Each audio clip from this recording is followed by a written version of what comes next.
안녕하세요. 강남중앙교회를 섬기는 장찬영 목사입니다. 오늘 만나는 큐티 오신 여러분 모두를 축복하고 환영합니다. 여러분, 잘 산다는 게 어떤 걸까요? 우리는 다 잘 살기 위해서 산다고 하잖아요. 어떤 사람은 돈을 많이 벌면은 잘 사는 걸까요? 가정이 행복하고 또 건강하고 또 자녀가 잘 되면 잘 사는 걸까요? 그러나 이것만으로는 불충분할 것입니다. 그러면 그리스도인에게 잘 산다는 것은 무엇일까요? 바로 하나님의 뜻대로, 하나님 말씀으로 산다는 거죠. 하나님의 뜻대로 살려면 하나님 말씀을 알아야 되고, 그래서요, 이것이 바로 산다, 잘 산다. 주님께서 우리에게 말씀을 주시는 이유는 우리를 살리기 위함이겠죠. 그래서 이제는 죽은 신앙이 아니라 산 신앙, 산돌 되시는 예수 그리스도처럼 리빙 페이스, 살아있는 믿음이 되기 위해서 산다에 대해서 10가지의 말씀을 함께 나누면서 우리가 잘 사는 것이 무엇인지를 말씀을 통해 보도록 하겠습니다. 오늘 산다 시리즈의 첫 번째 말씀은 들어야 산다입니다. 오늘 본문 말씀은요, 사무엘상 3장 1절로 9절입니다. 함께 보시죠. 사무엘상 3장. 아이 사무엘이 엘리 앞에서 여호와를 섬길 때에는 여호와의 말씀이 희귀하여 이상이 흔히 보이지 않았더라. 엘리의 눈이 점점 어두워가서 잘 보지 못하는 그때에 그가 자기 처소에 누웠고 하나님의 등불은 아직 꺼지지 아니하였으며 사무엘은 하나님의 궤에 있는 여호와의 전 안에 누웠더니 여호와께서 사무엘을 부르시는지라 그가 대답하되 내가 여기 있나이다 하고 엘리에게로 달려가서 이르되 당신이 나를 부르셨기로 내가 여기 있나이다 하니 그가 이르되 나는 부르지 아니하였으니 다시 누우라 하는지라. 그가 가서 누웠더니 여호와께서 다시 사무엘을 부르시는지라. 사무엘이 일어나 엘리에게로 가서 이르되 당신이 나를 부르셨기로 내가 여기 있나이다 하니 그가 대답하되 내 아들아 내가 부르지 아니하였으니 다시 누우라 하니라. 사무엘이 아직 여호와를 알지 못하고 여호와의 말씀도 아직 그에게 나타나지 아니한 때라. 여호와께서 세 번째 사무엘을 부르시는지라. 그가 일어나 엘리에게로 가서 이르되 당신이 나를 부르셨기로 내가 여기 있나이다 하니 엘리가 여호와께서 이 아이를 부르신 줄을 깨닫고 엘리가 사무엘에게 이르되 가서 누웠다가 그가 너를 부르시거든 네가 말하기를 여호와여 말씀하옵소서 주의 종이 듣겠나이다 하라 하니 이에 사무엘이 가서 자기 처소에 누우니라. 네, 여러분들이 오늘 읽었던 오늘 이 사무엘 상에 있는 말씀에 나오는 바로 사무엘 선지자에 대한 이야기입니다. 사무엘 선지자는 이스라엘 선지자 중에서 가장 위대하고도 존경받는 선지자 아닙니까?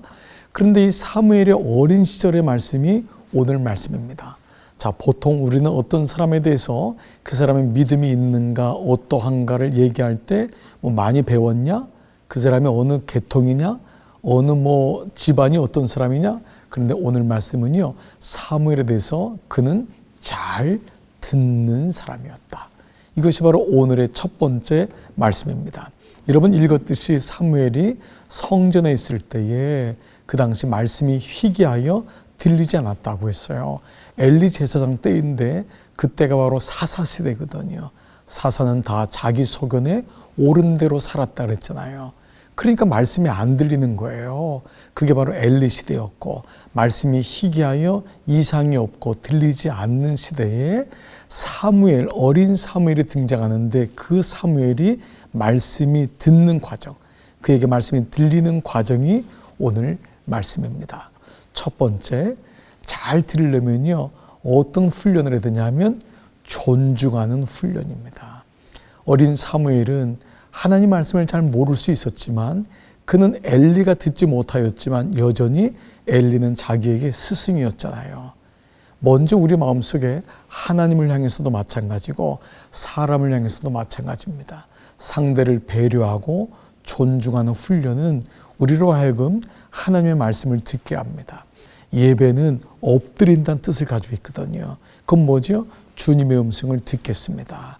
첫 번째는 다른 사람 하나님을 향해서는 존중하고 하나님을 어려워하고 두려워한다 그러죠. 어려워한다는 표현보다도 경외하는 마음. 이것이 우리에게 첫 번째로 필요한 마음입니다. 사랑하는 애청자 여러분, 여러분은 이 마음이 있나요? 존중하는 마음, 배려하는 마음. 이 훈련이 첫 번째 훈련이군요. 이 두 번째, 이 사무엘을 통해 보는 훈련의 두 번째는 뭐냐 하면은 스스로를 향한 것인데요. 이거는 자기를 낮추는 훈련이에요. 사무엘은 자기를 낮췄어요. 그때 말씀이 들리기 시작합니다. 겸비한 것이요. 겸손하니까 그 말씀이 들리는 것입니다. 그래서 오늘도 엘리야한테 달려가서 스승님, 제사장님 저에게 말씀하셨나요? 계속 물어요. 계속 물으면서 그는 겸비하여 자기를 낮춥니다.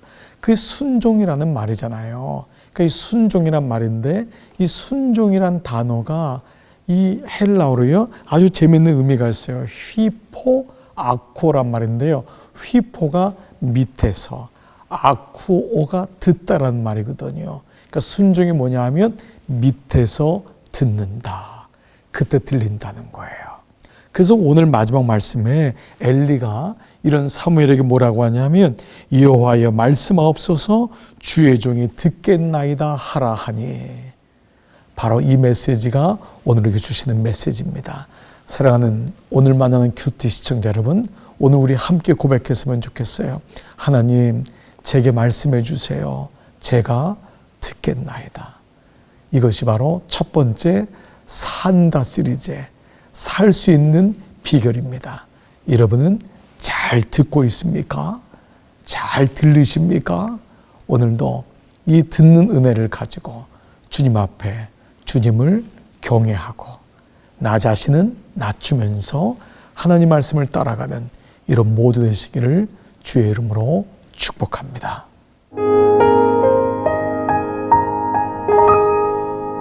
네, 오늘 만나는 큐티 시청자 여러분의 기도 제목을 놔두고 함께 기도하는 시간입니다. 아래 메일 주소 또 홈페이지 게시판을 통해서 여러분들의 기도와 사연을 보내주시면은 함께 기도하는 시간을 갖도록 하겠습니다. 자, 오늘의 기도 제목인데요. 저는 최근에 개인적으로 큰 어려움이 있었고 구역장 권사님에게만 기도 제목을 조용히 나누었어요. 그런데 다음 주에 교회에 갔더니 교회 사람들이 저의 사정을 다 알고 있는 겁니다. 권사님께서 저의 기도 제목을 다른 사람에게 다 말씀하신 거예요. 너무 부끄럽고 화가 나서 권사님을 찾아갔고 권사님께서는 미안하다고 하며 사과를 하셨지만 저는 아직 그분을 용서할 마음이 생기지 않습니다. 어떻게 하면 좋을까요? 참 여러분 어떠세요? 이런 일들 우리가 교회 공동체 안에서 참 많이 있죠. 자, 그런데 우리가 이제 몇 가지를 한번 생각해 봤으면 좋겠어요. 저는 먼저 이분이 이렇게 얘기할 수 있는 분이 있다는 게 너무 좋습니다. 이 목장 소그룹을 인도하는 분과 나눔을 가질 수 있다는 건 저는 너무 참 부럽고 잘하고 있는 겁니다. 이제 이런 실수가 있지 않도록 고치면 되는 것이지 이것 때문에 먼저 마음을 닫으면 안 되잖아요. 저는 먼저 이 사연을 보내신 분이 너무 잘하고 있는 거예요. 내 마음, 기도의 제목들, 말씀을 함께 나눌 수 있는 믿음의 친구, 공동체의 축복이 있는 것은 너무도 중요합니다. 실제로 많은 사람들이 교회에 나오지만은 입을 닫고 마음을 닫고 얘기하지 않습니다. 나는 하나님하고만 얘기하면 되지. 그러나 믿음은 절대 그렇지 않습니다. 공동체 안에 들어오시는 것은 너무 큰 축복이에요. 자, 그런데 어떤 일이 일어났어요? 그만 다음 날 갔더니 모든 사람들이 소문을 알고 있는 거예요. 디모데전서에 있는 말씀 보면은요, 집사들은 남의 얘기를 하지 아니하고 함부로 얘기하지 아니하고 즉 뒷담화, 다른 사람의 얘기를 하지 아니하고 이런 이제 구절들이 쭉 집사의 직분에 대한 말씀이 나오거든요. 그리고 일구이연하지 아니하며 이런 내용들이 뭘까요? 다 말에 대한 거예요. 관계에 대한 겁니다. 교회 공동체를 무너뜨리는 것이 분열시키는 것이 바로 이렇게 말로 인하여 상처를 주거나 소문을 퍼뜨리는 이런 이야기거든요. 그래서 아마도 이제 우리 구역장 되시는 분은 아마 좋은 기회가 됐을 거예요. 아, 네가 아니었구나. 내가 정말 그 나눌 수 있는 사람에게도 기도의 제목으로 나눠야 되지 어떤 뒷담화나 그 사람이 그렇대 라고 하는 것으로 되면 안 되겠죠. 무엇보다 저는요, 교회에 말씀의 축이 세워지면은 확실히 이런 노이즈들이 줄어들더라고요. 그러니까 말씀이 없는 나눔과 말씀이 있는 나눔은 완전히 다르더라고요.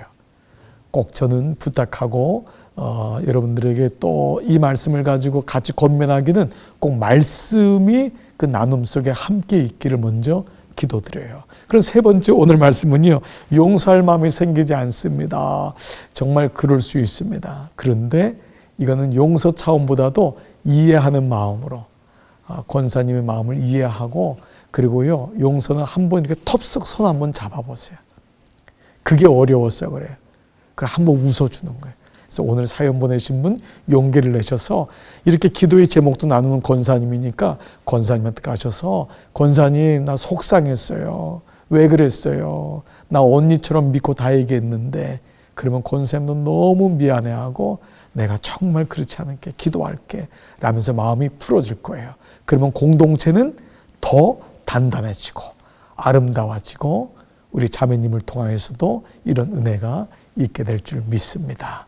자, 오늘 사연을 보내신 자매님만이 아니고 우리 공동체를 위한 기도를 좀 했으면 좋겠어요.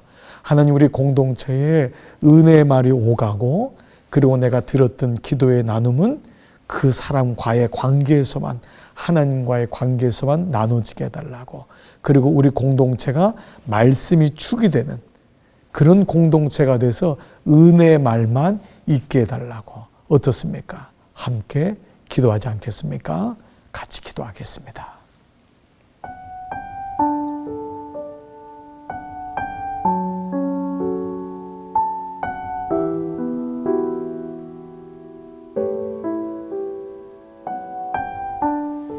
하나님 감사합니다. 우리에게 믿음의 공동체를 주심을 감사합니다. 사무엘이 엘리 시대에, 스승의 시대에 이상이 보이지 않고 말씀이 들리지 않았지만 사무엘은 공동체를 귀하게 여기고 그 엘리 앞에 가서, 그가 엘리가 들리지 않는데도 그를 존중하면서 그 앞에 나갔을 때 엘리는 사무엘에게 이제 주님이 말씀하시면 제가 듣겠습니다. 주님 말씀하세요 라고 하는 모습으로 공동체의 아름다움과 이 사무엘의 낮아지는 마음, 겸손한 마음을 동시에 말씀하고 있습니다.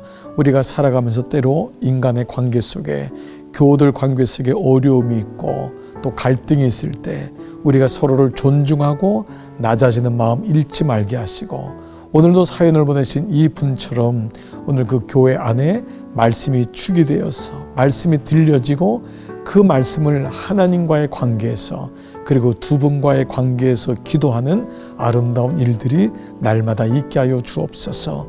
때로 용서가 되지 아니하고 힘들 때마다 내가 존중하고 배려하고 무엇보다 내가 낮은 곳에 있는 그 마음을 가지고 함께 손을 내밀고 그 믿음이, 그 관계가 회복되는 그 은혜도 허락하셔 하실 줄 믿습니다.